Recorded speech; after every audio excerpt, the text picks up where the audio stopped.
This is the moment Iran lost its grip on the most important stretch of water on the planet. Picture the scene at 3:47 in the morning on June 22, 2026. The Strait of Hormuz is silent. The water is flat and dark. Somewhere on the Iranian coastline, inside a hardened military bunker barely 40 miles from the shore, a senior IRGC commander is staring at a radar screen. He has been awake for 19 hours straight. On that screen, he can see what looks like a clear corridor, an open window over the strait. His radar is showing him nothing, no American aircraft, no incoming threat. The corridor is clean. He makes the call. He gives the order. 12 ballistic missiles launch simultaneously from 3 separate mobile platforms hidden along Iran's coastline, aimed directly at the USS Abraham Lincoln Carrier Strike Group operating in the Gulf of Oman. He is still watching that radar screen when the ceiling above him explodes. Because that clear corridor he was looking at, it was not real. The American EA-18G Growler electronic warfare aircraft had been feeding his radar system a false picture for 6 hours. He was not watching a clear sky. He was watching a ghost image, a digitally manufactured lie, designed specifically to make him feel safe enough to reveal exactly where his missiles were hidden.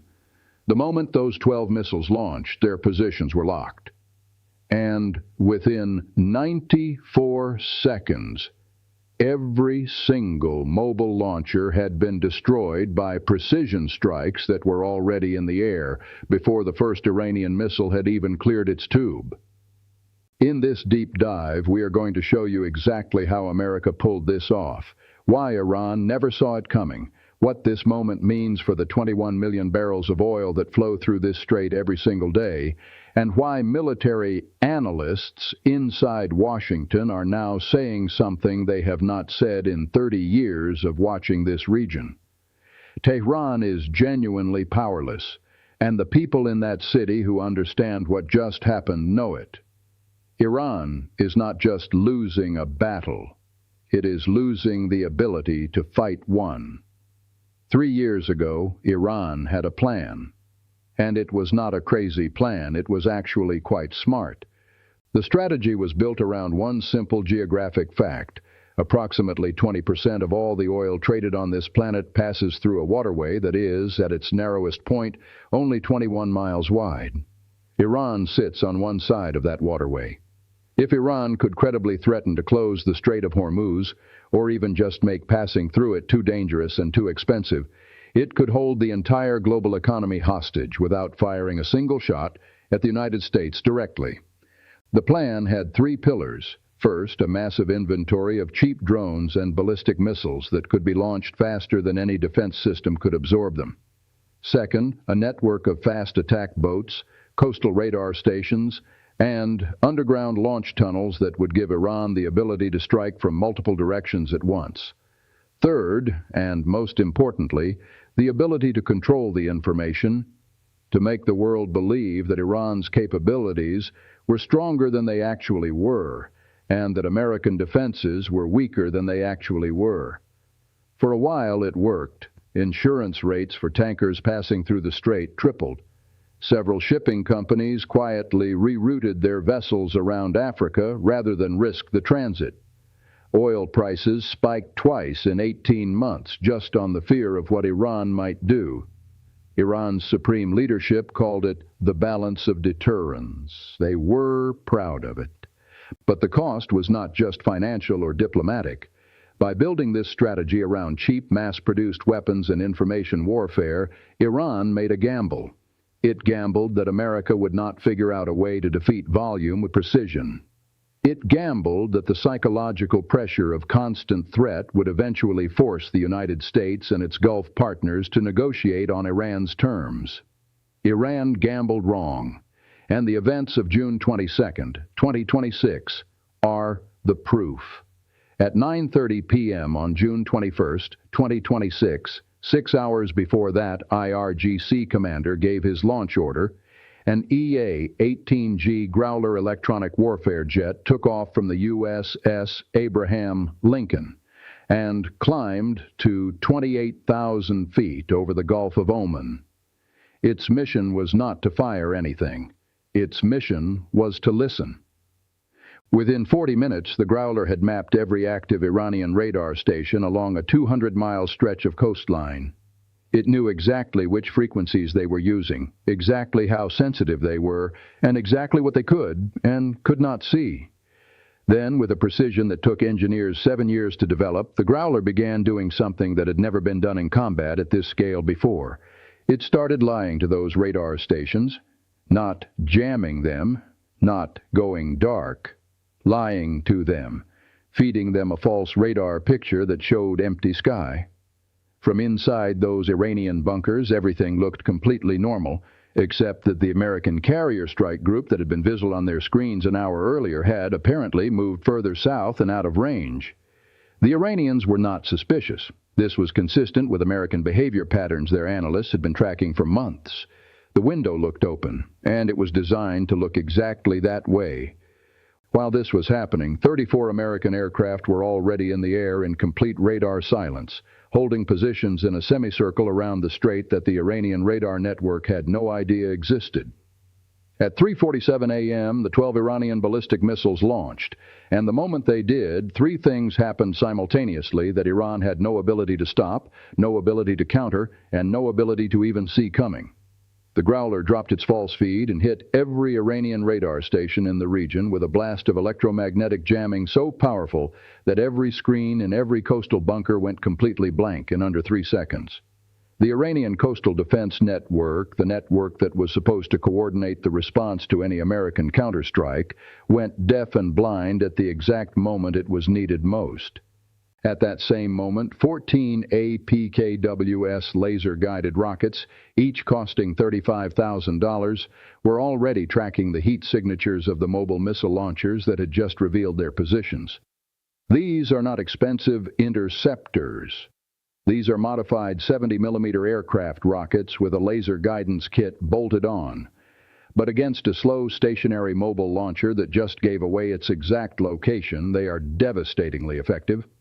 11 of the 14 launchers were destroyed before the Iranian missiles had reached an altitude of 6,000 feet. And at that exact same moment, a swarm of 22 Locust autonomous attack drones, America's answer to Iran's own Shahed platform, but smarter, faster, and guided by AI targeting systems, crossed into Iranian coastal airspace and began methodically destroying every radar installation, every communications tower, and every coastal surveillance node that the Growler had mapped during those 6 hours of listening. Pause. In the space of less than 4 minutes, Iran's ballistic missile salvo had been neutralized. Its launch infrastructure had been destroyed. Its coastal radar network had been dismantled, and its communications grid along 200 miles of coastline had gone dark. The IRGC commander, whose ceiling had just exploded, was not making decisions anymore. He was not doing anything anymore. Of the 12 ballistic missiles that launched, 9 were intercepted by SM, 3 missiles fired from Aegis destroyers operating in the strike group. 2 malfunctioned shortly after launch and fell into the sea. 1 got close enough to require engagement by a THAAD terminal defense battery. The same system Iran's state media had been claiming for 2 weeks was completely exhausted and out of interceptors.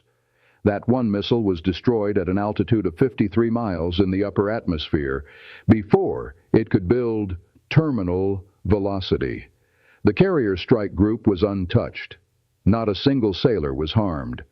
Iran's state television went live 4 hours later and announced a successful strike on American naval forces.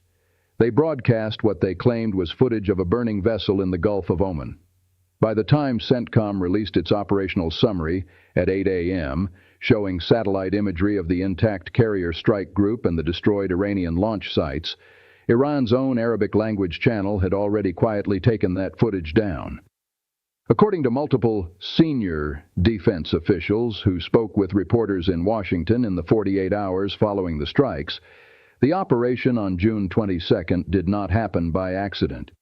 It was the product of a classified planning process that had been running for almost 8 months. We have learned from sources familiar with the operational planning that a critical decision was made in a secure video conference in October 2025 that fundamentally changed how American forces in the region were authorized to engage. Before that meeting, the rules of engagement required American forces to wait for an Iranian attack to be in progress before responding. After that meeting, the authorization was quietly expanded to allow what military planners call left-of-launch operations, meaning the ability to strike Iranian launch infrastructure in the moments immediately after a launch is detected, rather than waiting for the threat to fully materialize. The participants in that October meeting included the CENTCOM commander, the chairman of the Joint Chiefs, two senior National Security Council officials, and, according to one source, a representative from a Gulf state partner who'd been pressing Washington for more aggressive rules of engagement for over a year. One official described the strategic calculation in stark terms. They looked at what Iran was doing, which was launching just enough to keep pressure on shipping without triggering a full American response. And they decided that this managed escalation was actually Iran's ideal scenario. Iran was getting the economic disruption it wanted at a cost it could absorb. The decision made in October was to change that cost calculation fundamentally. The Growler deception operation, the 6-hour false radar feed, was the specific innovation that made June 22nd possible. According to a senior electronic warfare officer quoted in defense reporting after the strikes, Iran's radar operators were trained to look for jamming. The standard American response to Iranian radar had always been to jam it, to go dark, to force the Iranians to operate blind. That training made them suspicious whenever their screens went dark. But a screen that showed them what they expected to see, that was a different problem entirely. The EA-18G Growler's latest software update, deployed to the fleet in March 2026, gave it the ability to not just jam radar, but to inject synthetic false returns into radar systems, to make those systems show whatever American operators wanted them to show. One source described the moment the deception was confirmed as working. The Iranian radar operators saw the carrier group appear to move south. They annotated it in their logs as routine American repositioning. They flagged the window as an opportunity. And then they handed that assessment up the chain of command to the very commander who made the decision to launch. He ordered the strike based on a radar picture that American engineers had been painting for him for 6 hours. Why did Iran fall for it? Follow the pressure. Iran's supreme leadership has been under catastrophic internal stress since the beginning of 2026. Inflation inside Iran has exceeded 47%. The Iranian rial has lost 31% of its value against the dollar in 6 months. Fuel subsidies that kept the Iranian population quiet for decades have been quietly reduced 3 times since October.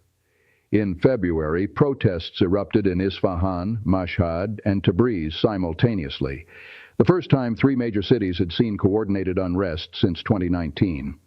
The IRGC hardline faction that controls Iran's military strategy needed a win. Not a real win necessarily. A win that could be broadcast on state television. A win that could stabilize the narrative inside Iran long enough to get through the summer without the protests spreading to Tehran. That psychological pressure, the desperate need for something that looked like a victory, is exactly what American planners were counting on. This shifts power in the region in a way that cannot be easily reversed. For 2 years, Iran had maintained what strategists call escalation dominance in the Strait. The ability to threaten a response severe enough that America had to think carefully before striking Iranian assets directly.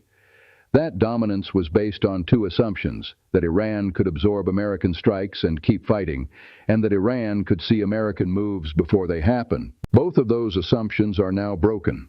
Iran cannot see what is in the air above the strait anymore. Its coastal radar network has been set back by an estimated 14 months, according to military analysts who spoke to defense publications in the days after the strikes.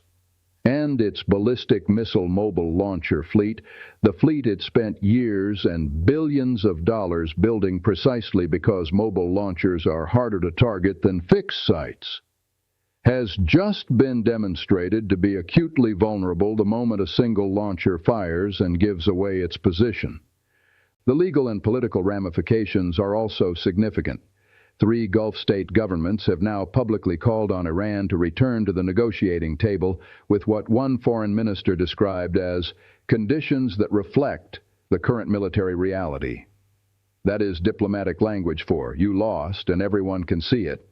If Iran refuses, it risks further isolation from the Gulf states that it had been quietly courting as potential economic lifelines around American sanctions. That is not a position Iran's leadership wanted to be in heading into summer 2026. Here is what the mechanics of this moment actually mean. Iran's deterrence strategy was always fundamentally psychological. It was not built on the ability to actually defeat the United States militarily. It was built on the threat of making any American military action painful and expensive enough that Washington would prefer to negotiate. The events of June 22nd did not just destroy 12 missile launchers. They destroyed the credibility of the threat itself. And a threat that has been publicly tested and publicly failed is not a threat anymore. Here is the domino effect that every intelligence analyst in Washington is now working through. If Iran cannot credibly threaten to close the strait, then its primary leverage in any nuclear negotiation evaporates. If that leverage evaporates, then the economic pressure from sanctions, which was already severe, becomes unbearable without anything to trade against it. If the economic pressure becomes unbearable, the IRGC hardliners either escalate in a way that invites a response they genuinely cannot absorb, or they face the internal political humiliation of walking to a negotiating table they swore they would never approach. Either path leads to a place Tehran's leadership does not want to be. Watch what Beijing is doing right now. China has been Iran's most important economic partner and quiet military supplier for the past 4 years. Chinese-made components have been found in reconstructed Iranian radar systems on Qeshm Island. Chinese technology has extended the range and precision of Iranian drones beyond what Iranian engineers could have achieved domestically. Beijing has been watching the events of June 22nd very carefully. Not because China is an ally of Iran in any deep sense, but because China has been calculating whether Iran's position in the strait was a useful pressure point to hold over American interests in the region. That calculation just changed. A pressure point that has been publicly neutralized is not useful to anyone. Where is Russia in all of this? Silent. Moscow has not issued a statement defending Iran's actions.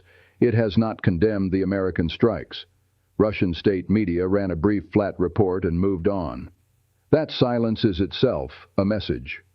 Russia's military partnership with Iran was always transactional, built around drone technology transfers and sanctions evasion. It was never built around genuine strategic solidarity. When Iran needed Moscow to signal support, Moscow chose to protect its own diplomatic flexibility instead. Reports from sources in Tehran describe a leadership that is, as of this writing, genuinely divided about what to do next. The IRGC hardline faction is arguing for a massive retaliatory strike, something bigger and more visible than anything Iran has attempted in the current conflict. The diplomatic faction, led by figures around the foreign ministry, is arguing that the June 22nd events represent the moment to negotiate from whatever position Iran still has, rather than risk further degradation. The supreme leader has not publicly sided with either camp, which is itself unusual. He speaks when he is confident. His silence suggests he is not. Sources in the region describe an IRGC leadership that is, for the first time in a decade, genuinely uncertain. Commanders who were confident in their systems are now questioning whether those systems can do what they were built to do. The radar network they spent years hardening and dispersing was mapped in 6 hours and destroyed in 4 minutes. The mobile launcher fleet, they were told, was invisible, launched once, and was finished. The psychological effect of the kind of operational humiliation on a military culture built around the idea of asymmetric resilience is enormous and cannot be measured in hardware terms alone. The radar screen in that underground bunker, the one that showed the IRGC commander a clear, safe corridor on the morning of June 22nd, is the symbol of this entire moment. It was not showing him reality, it was showing him what he wanted to see. And the most dangerous thing about a false picture is not that it gives you wrong information.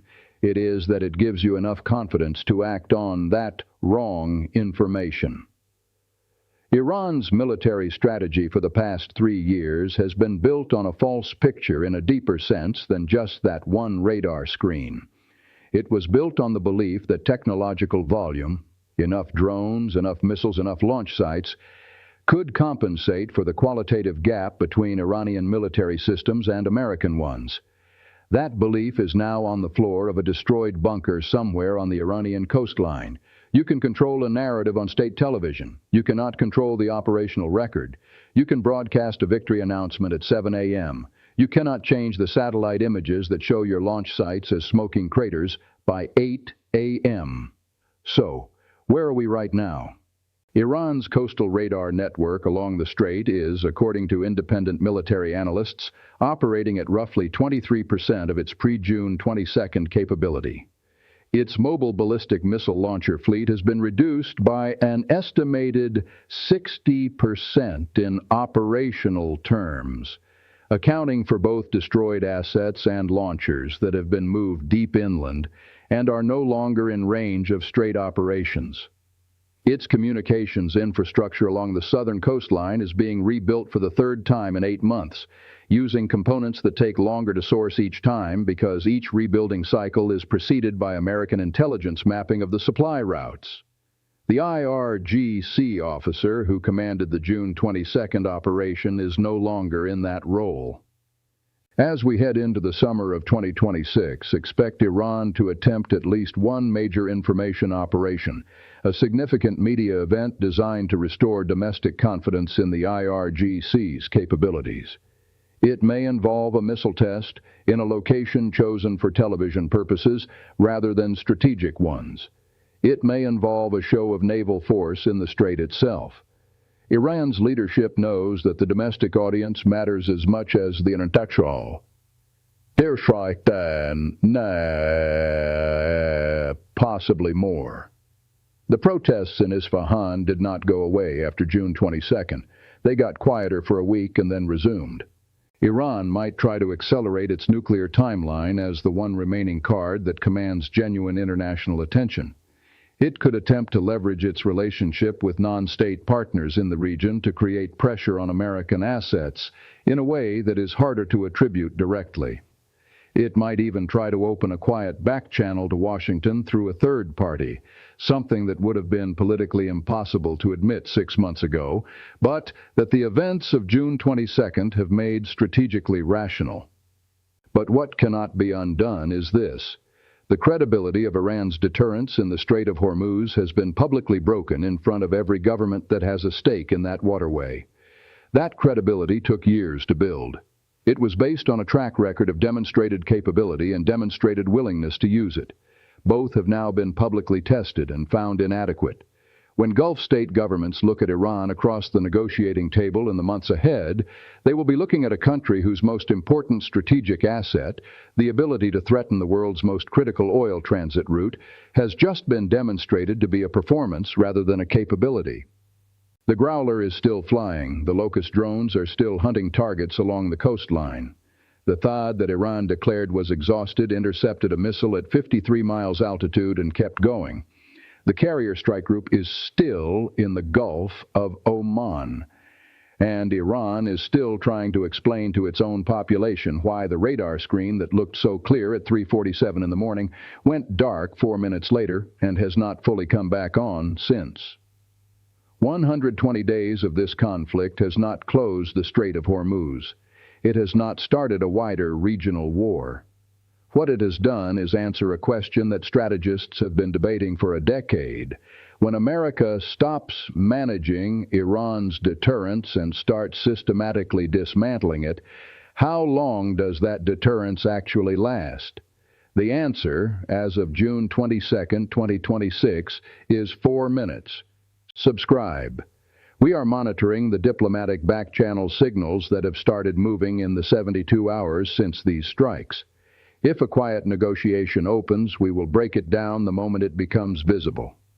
If Iran chooses the escalation path instead, we will be live.